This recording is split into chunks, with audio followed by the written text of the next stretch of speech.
बस ठीक है। अच्छा, अब हमारे पास ऑटोनॉमिक नर्वस सिस्टम है। हम पहले भी पढ़ चुके हैं कि ऑटोनॉमिक नर्वस सिस्टम के हमारे पास दो पोर्शन हैं। एक हमारे पास सिंपैथेटिक ऑटोनॉमिक नर्वस सिस्टम है और एक हमारे पास पैरासिम्पैथेटिक ऑटोनॉमिक नर्वस सिस्टम है। ठीक है। अब सिंपैथेटिक ऑटोनॉमिक नर्वस सिस्टम हम नेक्स्ट चैप्टर में पढ़ेंगे। ये वाला जो चैप्टर है जो आज हम पढ़ रहे हैं, ये पैरासिम्पैथेटिक ऑटोनॉमिक नर्वस सिस्टम है। पैरासिम्पैथेटिक ऑटोनॉमिक नर्वस सिस्टम के बारे में हम पहले भी पढ़ चुके हैं थोड़ा सा, लेकिन मैं दोबारा बता दूं। पैरासिम्पैथेटिक ऑटोनॉमिक नर्वस सिस्टम के जो रिसेप्टर्स हैं वो हमारे पास दो किस्म के हैं। एक हमारे पास मस्केरेनिक रिसेप्टर हैं, एक हमारे पास निकोटेनिक रिसेप्टर हैं। मस्केरेनिक रिसेप्टर की 3 टाइप्स हैं, मतलब बहुत सारी टाइप्स हैं लेकिन 3 बहुत मशहूर हैं, M1, M2, M3। ये मोस्ट कॉमन रिसेप्टर्स हैं। निकोटेनिक रिसेप्टर के हमारे पास 2 हैं। एक हमारे पास NM है, 2 टाइप्स हैं, NM और NN। ये हम पहले भी डिस्कस कर चुके हैं। अब जो पैरासिम्पैथेटिक ऑटोनॉमिक नर्वस सिस्टम है उसके ये रिसेप्टर्स हैं। हमारे जिस्म के मुख्तलिफ आर्गन्स के ऊपर ये मुख्तलिफ रिसेप्टर्स मौजूद होते हैं। जैसे मिसाल के तौर पर हमारे जिस्म का सबसे मेन आर्गन कौन सा है? ब्रेन। तो M1 जो है वो ब्रेन के ऊपर होते हैं। तो अगर पैरासिम्पैथेटिक ऑटोनॉमिक नर्वस सिस्टम जो है इसका कोई पैगाम आपने ब्रेन को भिजवाना है तो वहाँ पे ब्रेन के सेल्स के ऊपर इसका रिसेप्टर कौन सा होगा? M1 रिसेप्टर होगा। दूसरे नंबर पे मेन आर्गन कौन सा है? हार्ट। तो M2 जो है वो हार्ट के ऊपर होते हैं। यानी अगर आपके पैरासिम्पैथेटिक ऑटोनॉमिक नर्वस सिस्टम ने दिल तक कोई पैगाम पहुंचाना है तो वहाँ पे इस पैगाम को रिसीव करने के लिए दिल के सेल्स के ऊपर कौन सा रिसेप्टर होगा? M2।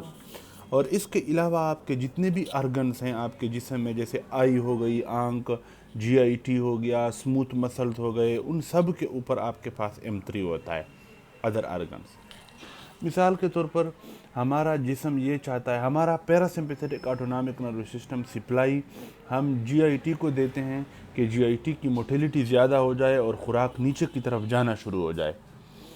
तो जो GIT हैं, गैस्ट्रो इंटेस्टाइनल ट्रैक, हमारी जो इंटेस्टाइन है, वहाँ तक पैरासिम्पैथेटिक ऑटोनॉमिक नर्वस सिस्टम का पैगाम जाएगा और उन गैस्ट्रो इंटेस्टाइनल ट्रैक के जो सेल्स हैं, इंटेस्टाइन के जो सेल्स हैं, उनके ऊपर M3 रिसेप्टर मौजूद होते हैं जो पैरासिम्पैथेटिक नर्वस सिस्टम के इस पैगाम को रिसीव करते हैं।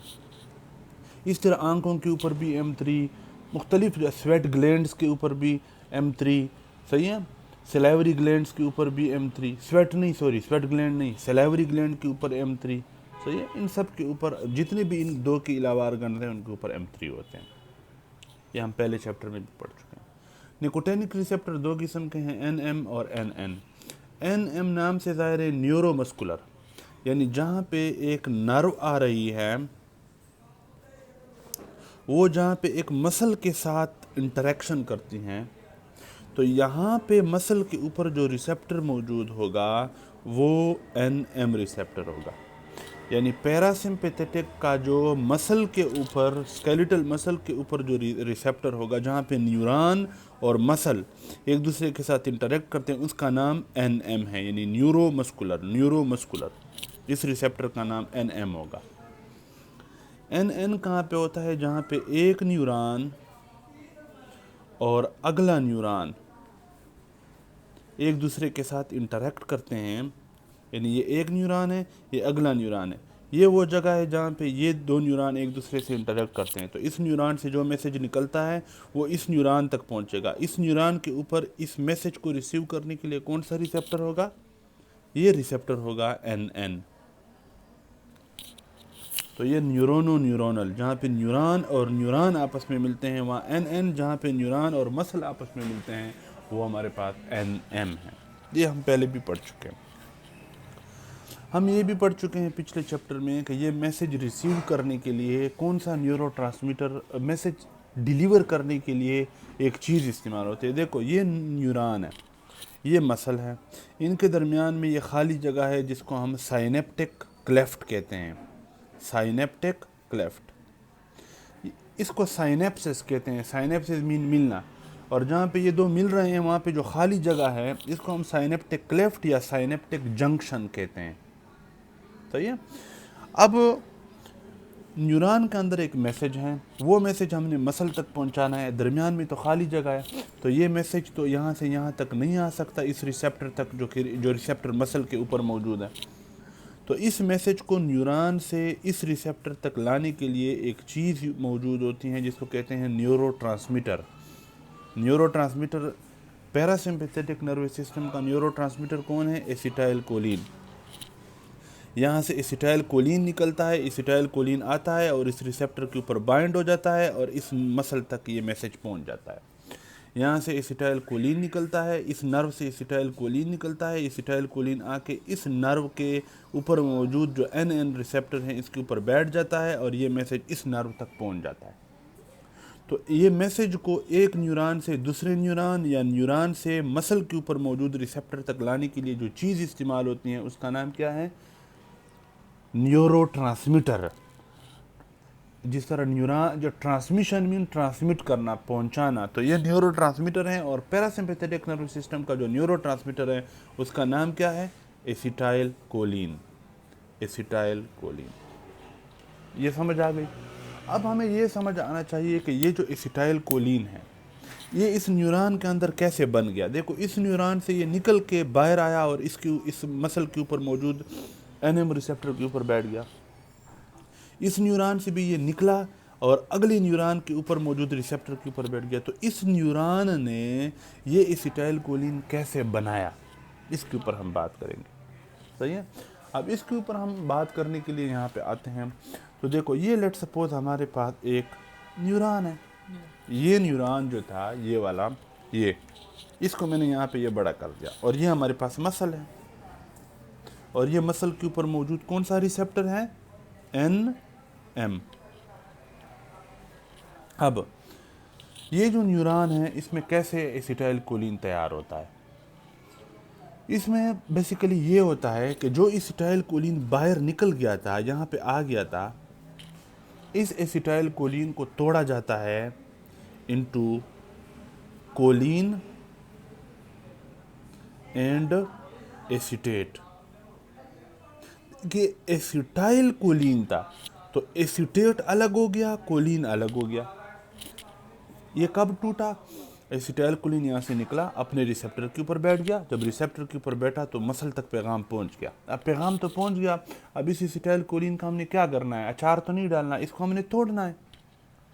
समझ नहीं आई? तो एक एंजाइम मौजूद होता है जिसका नाम होता है एसिटाइल कोलिन एस्टरेज। इसका नाम एसिटाइल कोलिन है ना, तो एसिटाइल कोलिन को तोड़ने वाले एंजाइम का नाम है acetyl choline esterase. Acetyl choline esterase वो क्या करता है? ये एंजाइम क्या करता है? एसिटाइल कोलिन को तोड़ देता है कोलिन और एसिटेट में। समझ आ गई यहाँ तक? अब ये जो कोलिन है ये दोबारा इस्तेमाल होता है और दोबारा आता है इस नर्व के अंदर। यहाँ पे रिसेप्टर मौजूद होते हैं जिसके थ्रू सोडियम भी अंदर आता है। बाहर जो मौजूद ये सेल है, ये एक न्यूरॉन है, न्यूरॉन एक सेल है। बाहर मौजूद क्या है? सोडियम है। तो सोडियम भी बाहर से अंदर की तरफ आता है।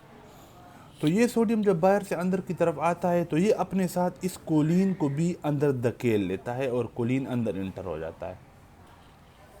कोलिन दोबारा से अंदर इंटर हो जाता है। यहाँ तक समझ आ गई? अब ये कोलिन जब यहाँ पे इंटर हुआ तो इस न्यूरॉन के अंदर छोटे छोटे माइटोकॉन्ड्रिया होते हैं। उन माइटोकॉन्ड्रिया ने एक चीज़ बनाई हुई होती है जिसका नाम है एसिटाइल कोए। ये आपने बायोकेमिस्ट्री में पढ़ा भी होगा। माइटोकॉन्ड्रिया के अंदर ये न्यूरॉन है, न्यूरॉन के अंदर मौजूद माइटोकॉन्ड्रिया है, माइटोकॉन्ड्रिया ने एसिटाइल कोए बनाया हुआ है। कोलिन बाहर से अंदर आया। अब एसिटाइल कोए और कोलिन ये दोनों आपस में मिलेंगे और इस मिलने के नतीजे में हमारे पास एक चीज़ बनेगी जिसका नाम है एसिटाइल कोलिन। इसमें एंजाइम कौन सा इस्तेमाल होगा इस रिएक्शन में? एसिटाइल और कोलिन एसिटाइल कोए और कोलिन के मिलने से एसिटाइल कोलिन बना। एसिटाइल कोए और कोलिन के मिलने से यानी एसिटाइल कोए प्लस कोलिन, इससे क्या बना, एसिटाइल कोलिन। इस रिएक्शन को कौन से एंजाइम की मौजूदगी में करवाया गया, उस एंजाइम का नाम क्या है, कोलिन एसिटाइल ट्रांसफरेज। देखो नाम से जाहिर है, वो एंजाइम जो कोलिन को एसिटाइल के ऊपर ट्रांसफ़र करके एसिटाइल कोलिन बना दे, उस एंजाइम का नाम है कोलिन एसिटाइल ट्रांसफरेज। सही है, कोलिन एसिटाइल ट्रांसफरेज की मौजूदगी में एसिटाइल कोए और कोलिन मिले और इनका प्रोडक्ट बना एसिटाइल कोलिन। फिर एसिटाइल कोलिन को छोटे छोटे बैग्स में बंद कर दिया गया और वो बैग्स फिर बाहर निकलते हैं साइनेप्टिक क्लेफ्ट के अंदर, जिसको साइनेप्टिक स्पेस भी कहते हैं। फिर वहाँ से ये अपने रिसेप्टर के ऊपर बाइंड होकर अंदर मसल तक पैगाम पहुँच जाते हैं। जब पैगाम पहुँच जाता है तो ये एसिटाइल कोलिन दोबारा से तोड़ दिया जाता है। और कौन तोड़ता है इसको, एसिटाइल कोलिन एस्टरेज एंजाइम है। देखो बनाने के लिए कौन सा एंजाइम यूज हुआ, एसिटाइल कोलिन को बनाने के लिए कौन सा एंजाइम यूज हुआ, choline acetyltransferase. Choline acetyltransferase की मौजूदगी में कोलिन और एसिटाइल को मिले और एसिटाइल कोलिन बना। और एसिटाइल कोलिन एस्टरेज की मौजूदगी में एसिटाइल कोलिन को तोड़ा गया, कोलिन अलग हुआ, एसीटेट अलग हुआ, फिर ये कोलिन दोबारा इस्तेमाल हुआ। इस तरह ये साइकिल चलता रहता है। यहाँ तक ये बात क्लियर हो गई।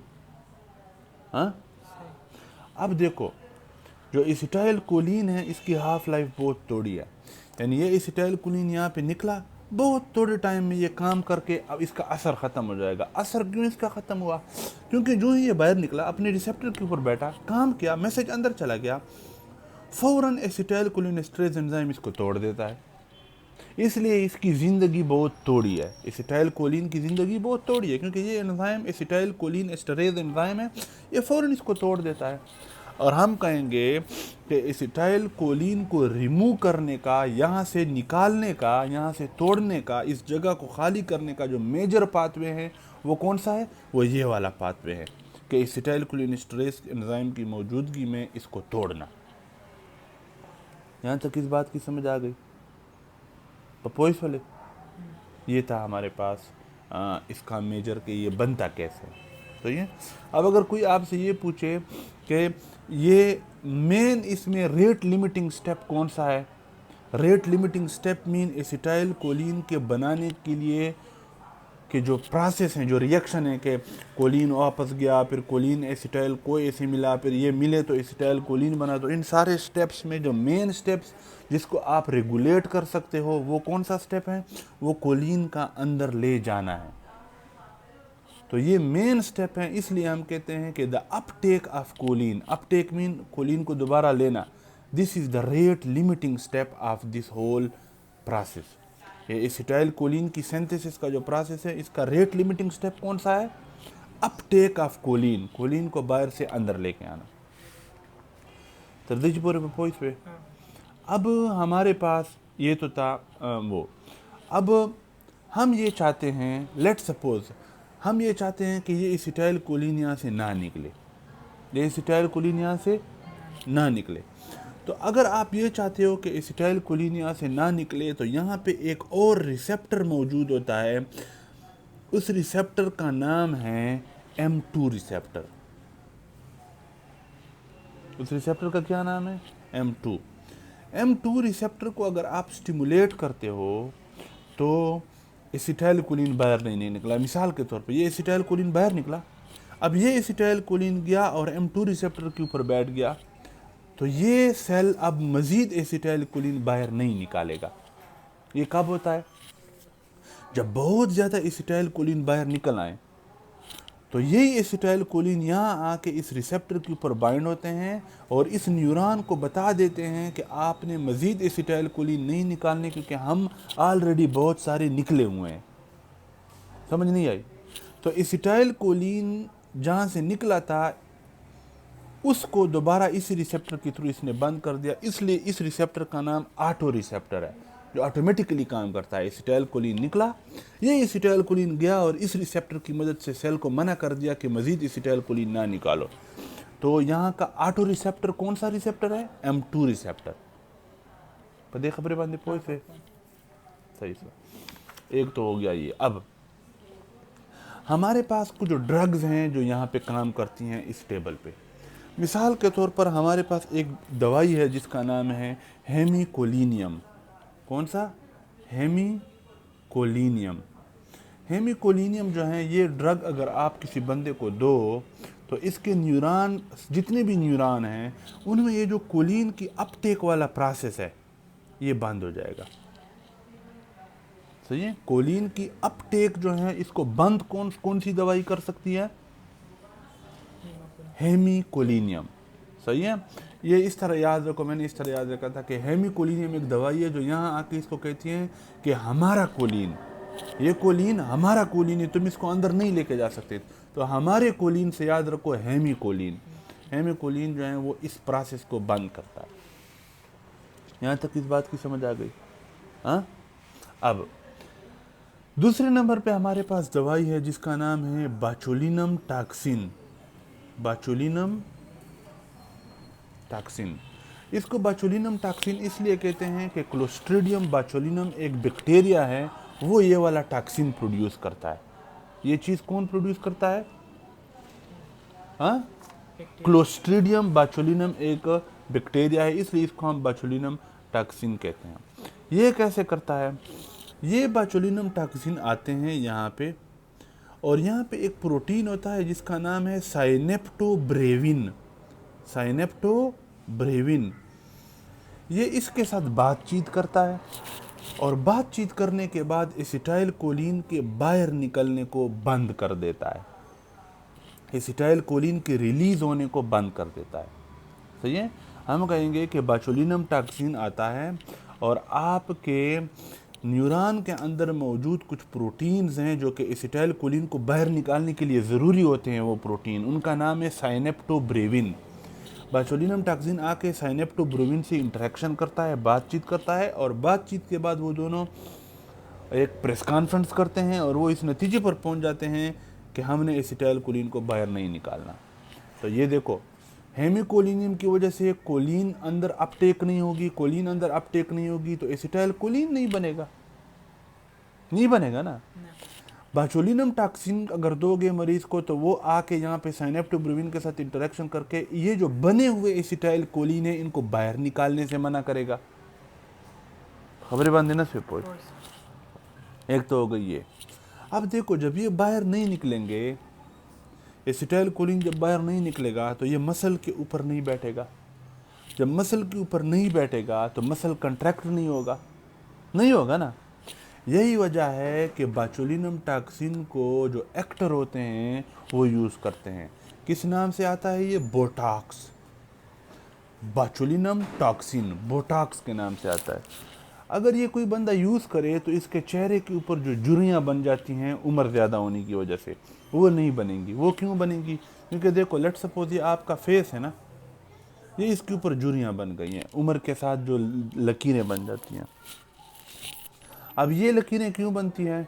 क्योंकि हमारे फेस के अंदर चले ठीक है सही। अच्छा, अब ये जो लकीरें हैं ये क्यों बनती हैं? क्योंकि हमारे फेस के अंदर जो स्केलेटल मसल हैं वो स्केलेटल मसल कंट्रैक्ट हो जाते हैं। जब कंट्रैक्ट होते हैं तो लकीरें बन जाती हैं। और स्केलेटल मसल के कंट्रैक्शन के लिए क्या ज़रूरी है? एसिटाइल कोलिन का बाहर आना, स्केलेटल मसल के ऊपर मौजूद एनएम रिसेप्टर के ऊपर बैठना। तो अगर आप किसी बंदे को बाचोलिनम टॉक्सिन देते हो तो वो एसिटाइल कोलिन को बाहर नहीं निकलने देगी। जब बाहर नहीं निकलेंगी तो स्केलेटल मसल के ऊपर मौजूद एनएम रिसेप्टर के ऊपर नहीं बैठेगी। जब नहीं बैठेंगी तो स्केलेटल मसल कंट्रैक्ट नहीं होंगे। जब ये कंट्रैक्ट नहीं होंगे तो चेहरे के ऊपर दाएं ये जो लकीरें हैं ये नहीं बनेंगी और आप जवान नज़र आओगे। इसलिए जो एक्टर होते हैं जिनके चेहरे के ऊपर लकीरें आ जाती हैं वो फिर जवान नज़र आने के लिए ये बाचोलिनम टॉक्सिन यूज़ करते हैं। खबरें पो इस पे। ये हो गया। इसके बाद हमारे पास ये तो हो गई हमारे पास जो है मुख्तलिफ ड्रग्स। अच्छा, अब कुछ ड्रग्स हमारे पास ऐसी हैं जो एसिटाइल कोलिनेस्टरेज एंजाइम को बंद करती है। तो अगर एसिटाइल कोलिनेस्टरेज एंजाइम को बंद कर दिया जाए तो एसिटाइल कोलिन को जो तोड़ने वाला एंजाइम था वो आपने बंद कर दिया। तो अब एसिटाइलकोलिन जो बाहर निकला हुआ है वो यहाँ पे मौजूद रहेगा, हर वक्त इसको स्टिमुलेट करेगा और मसल हर वक्त कंट्रैक्ट होंगे। समझ आ गई? तो वो दवाइयाँ भी हम पढ़ेंगे जो एसिटाइलकोलिनेस्टरेज एंजाइम को इनहिबिट करती हैं। चर्देगी पूरे पपोइस पे। अब हमारे पास थोड़ा सा हम रिसेप्टर्स के ऊपर बात कर देते हैं। ये जो रिसेप्टर थे इनके ऊपर हम डिटेल में बात कर देते हैं कि कौन से रिसेप्टर कहाँ पे मौजूद होते हैं। देखो मैं पहले भी बता चुका हूँ कि मेजर आर्गन हमारे जिस्म में क्या है, ब्रेन। तो M1 सिर्फ ब्रेन के ऊपर होते हैं। M2 दूसरे नंबर पे मेजर आर्गन कौन सा है, हार्ट। तो M2 हार्ट के ऊपर होते हैं। M3 ऑल अदर आर्गन, मिसाल के तौर पर आई हो गई, मिसाल के तौर पर आपके पास GIT हो गया, गैस्ट्रोइंटेस्टाइनल ट्रैक्ट, यूरिनरी ब्लैडर हो गया, स्पाइनस्टर्स हो गए। स्पाइनस्टर क्या होते हैं इसके ऊपर भी हम बात करेंगे। ग्लैंड्स हो गए, pituitary gland, pancreatic gland, glands हो गए, ब्लड वेसल्स हो गए, आर्टरी, एआर्टा, आर्टीरियोल, कैपिलरीज वगैरह, इन सब के ऊपर M3 रिसेप्टर्स होते हैं। क्लियर हो गया? अब N निकोटेनिक रिसेप्टर, क्योंकि हम पैरासिम्पैथेटिक पढ़ रहे हैं। पैरासिम्पैथेटिक के दो तरह के रिसेप्टर हैं, मस्करेनिक और निकोटेनिक। मस्करेनिक के ऊपर तो हमने बात कर ली है, M1, M2 और M3। निकोटेनिक के ऊपर हमारे पास क्या है, NM है और NN है। अब देखो NM कहाँ पे मौजूद होगा, न्यूरोमस्कुलर जंक्शन पे, जहाँ पे नर्व और मसल एक दूसरे के साथ इंटरेक्ट कर रहे हैं, वहाँ पे NM होगा, इसलिए इसका नाम NM है। NN कहाँ पे मौजूद होगा, ये गैंग्लिया में मौजूद होगा और एड्रिनल मेडुला में मौजूद होगा। एड्रिनल मेडुला में क्यों मौजूद होगा उस पर हम बात करेंगे, लेकिन गैंग्लिया किसे कहते हैं, जहाँ पे एक नर्व और दूसरा नर्व एक दूसरे से मिलते हैं, ये जो जगह है इसको हम कहते हैं गैंग्लिया। तो NN ज़ाहिर गैंग्लिया में होंगे, क्योंकि गैंग्लिया ही वो जगह है जहाँ पे एक न्यूरॉन और दूसरा न्यूरॉन आपस में मिलते हैं। तो NN न्यूरोनल गैंग्लिया में हमारे पास वो होंगे। न्यूरोमस्कुलर जंक्शन पे NM होंगे और गैंग्लिया में हमारे पास NN रिसेप्टर होंगे, और एड्रिनल मेडुला पे भी हमारे पास NN रिसेप्टर होगा। इसके ऊपर हम बात करेंगे। यहाँ तक इस बात की समझ आ गई?